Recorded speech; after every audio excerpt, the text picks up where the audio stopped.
साथियों, बहुत खुशी का दिन है आज का दिन। अगर वैश्विक संदर्भ में भी हम देखें डॉक्टर B.R. अम्बेडकर को,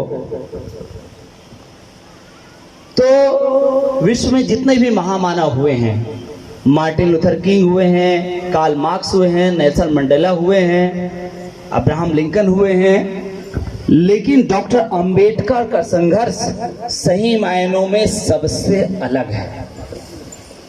आज विगत 2 सालों से मुझे ये देखने में समझ में आता है कि भारतीय समाज जो है थोड़ा सा स्वीकार कर रहा है डॉक्टर अंबेडकर को, और चर्चा बहुत है।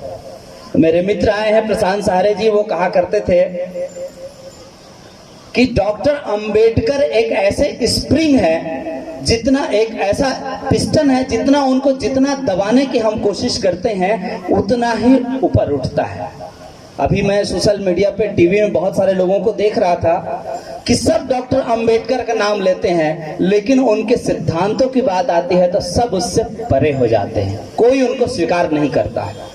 पूजा अर्चना तक, विदेश में नाम लेने तक, बुद्ध का नाम लेने तक, सबने उसको समेट कर रख दिया है। साथियों, ऐसी क्या खास बात होगी डॉक्टर अंबेडकर में, जिन्होंने भारत का जो डिजाइन था, भारत में जो असमानता का जो कलंक था, उन्होंने अकेले अपने दम पर इस देश के माथे से हटा दिया।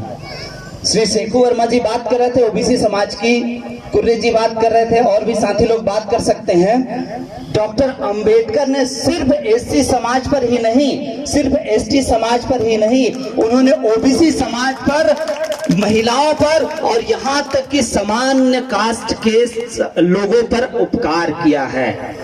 आज भारत में जितनी विविधताएं हैं, जितनी डाइवर्सिटी है, जितनी असमानता है, दुनिया के किसी भी देश में उतनी असमानता देखने को नहीं मिलती, और इस असमानता को पाटने का काम हमारे बाप डॉक्टर अंबेडकर ने किया है। आपको इस बात को नई पीढ़ी को बताना पड़ेगा इस नई पीढ़ी को कि उनका इतना उपकार है। आज जो हम तमाम लोग इस मंच में बैठे हुए हैं, मैं जिला पंचायत का सदस्य हूं, आपके हाथ में मोबाइल है, सब कुछ एवरीथिंग डॉक्टर अंबेडकर की देन है। आज शेखू वर्मा जी बोल रहे थे ज्योतिबा फुले के बारे में, सावित्री फुले के बारे में। 3 जनवरी को जब गोटा टोला में हमारा प्रोग्राम हुआ तो इस बात को मैंने कहा कि क्रांति ज्योति सावित्री फुले अगर इस देश में नहीं होती, महात्मा ज्योतिबा फुले, ठीक है, कोई दिक्कत नहीं। आदरणीय साथियों, क्षमा चाहता हूं, लाइन बंद हो गया। तो डॉक्टर अंबेडकर के बारे में मैं कह रहा था कि अगर महात्मा ज्योतिबा फुले नहीं होते, माता सावित्री फुले नहीं होती, तो आज डॉक्टर अंबेडकर इस देश में नहीं होता।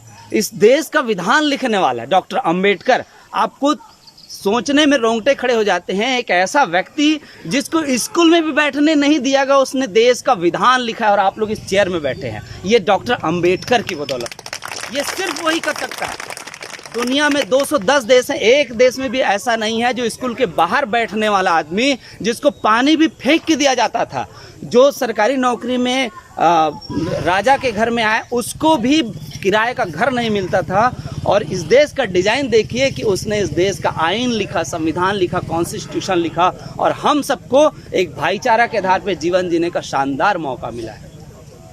साथियों, अब हम सबको इस तरह की सभाएं होती रहती है। हमारे आने से पहले यूट्यूब में डॉक्टर लक्ष्मण यादव जी बोल रहे थे, सब बोलते हैं, ज्ञान की सारी बातें हो चुकी है, अब हमें सिर्फ उन पर पालना की जरूरत है, उनको अनुपालन की जरूरत है। आप सब जानते हैं कि डॉक्टर अंबेडकर ने हमें क्या करने के लिए कहा है, अब सिर्फ आपको क्या करना है इसी वे पर चलना पड़ेगा। सबको अपनी अपनी जिम्मेदारी निभानी पड़ेगी। भारत में क्या हो रहा है इस चीज को आप देखते रहिए, लेकिन आप क्या कर सकते हैं? आप सिर्फ इस बैहा टोला को देश मान करके चलिए। मैं अगर जिला पंचायत का सदस्य हूं तो मुझे सिर्फ राजनांदगांव को एक देश मान के चलना पड़ेगा, और मैं राजनांदगांव जिले में क्या कर सकता हूं ये मुझे तय करना पड़ेगा, क्योंकि जितनी पढ़ाई लिखाई हमने सब कुछ कर लिया है।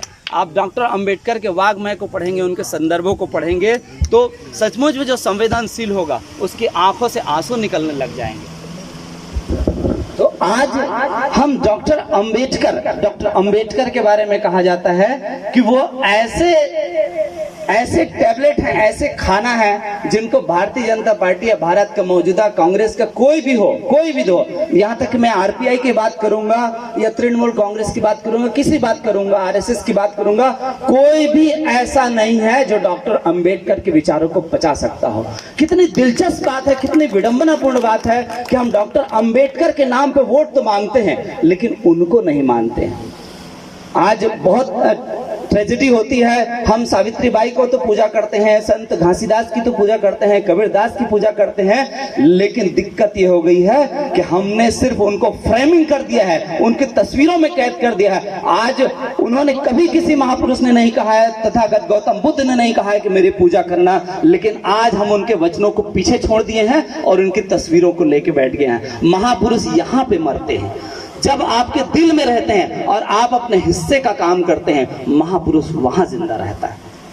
साथियों, जब धनेश्वर मार्कंडेय जी ने मुझे बुलाया और सतनाम भवन में मैंने ये कहा था कि महापुरुषों को जातियों से निकालकर समाज में लाना चाहिए, तो बहुत लोगों ने मेरी बात को समझा नहीं और जो समझे उन लोगों ने विरोध किया कि क्या बोल रहा है भाई। आप संत घासीदास के विचारों को सिर्फ सतनामी समाज तक क्यों समेट के रखे हैं? भगवान महावीर स्वामी को जैन समाज तक क्यों समेट के रखे हैं? गौतम बुद्ध को बौद्धिस्ट समाज तक क्यों समेट के रखे हैं? वो तो सर्व समाज का है, वो तो एक सूरज की तरह है जो जिनकी रोशनी सबके लिए है, किसी एक का आधिपत्य नहीं है। साथियों, हम सब ने इन सारी चीजों में देख लिया है। अब जैसे अभी हम लोगों ने लगातार इस तरह की प्रोग्रामिंग देखी है, सुनी है। ये हालांकि जितना बड़ा प्रोग्राम था, आपका बहुत राधे लाल उइके जी, आपका बहुत बहुत शुक्रिया कि इस तरह का प्रोग्राम आपके कलेजे को दाद देना चाहिए। एक बार इनके लिए जोरदार ताली बजाकर स्वागत करेंगे।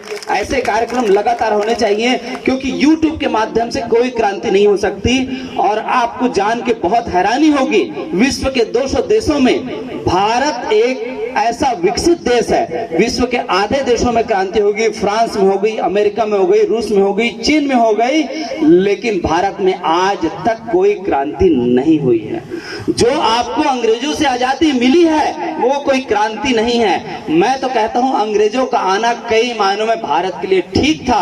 अगर लॉर्ड मैकाले की शिक्षा नीति हमें नहीं मिलती तो मैं पढ़ लिख नहीं पाता और आपके सामने बोल नहीं पाता, आप टीचर बन नहीं पाते। तो इसलिए जिंदगी सिर्फ जीने की चीज नहीं है, बहुत सोच समझकर जीने की चीज है। और जितने भी चीजें हमारे आसपास वातावरण में आती है, बहुत सारी चीजों को सोच समझ के चलना चाहिए। अब हमारे मारिया जी एक बात कहते हैं, हमारे बच्चे हमको इसलिए माफ कर सकते हैं कि हमारे माता पिता अनपढ़ थे, वो कुछ नहीं समझते थे, लेकिन आपके बच्चे माफ नहीं करेंगे क्योंकि आप पढ़े लिखे हैं, आप जानते समझते हैं। आपको अपने हिस्से का संघर्ष करने आना चाहिए।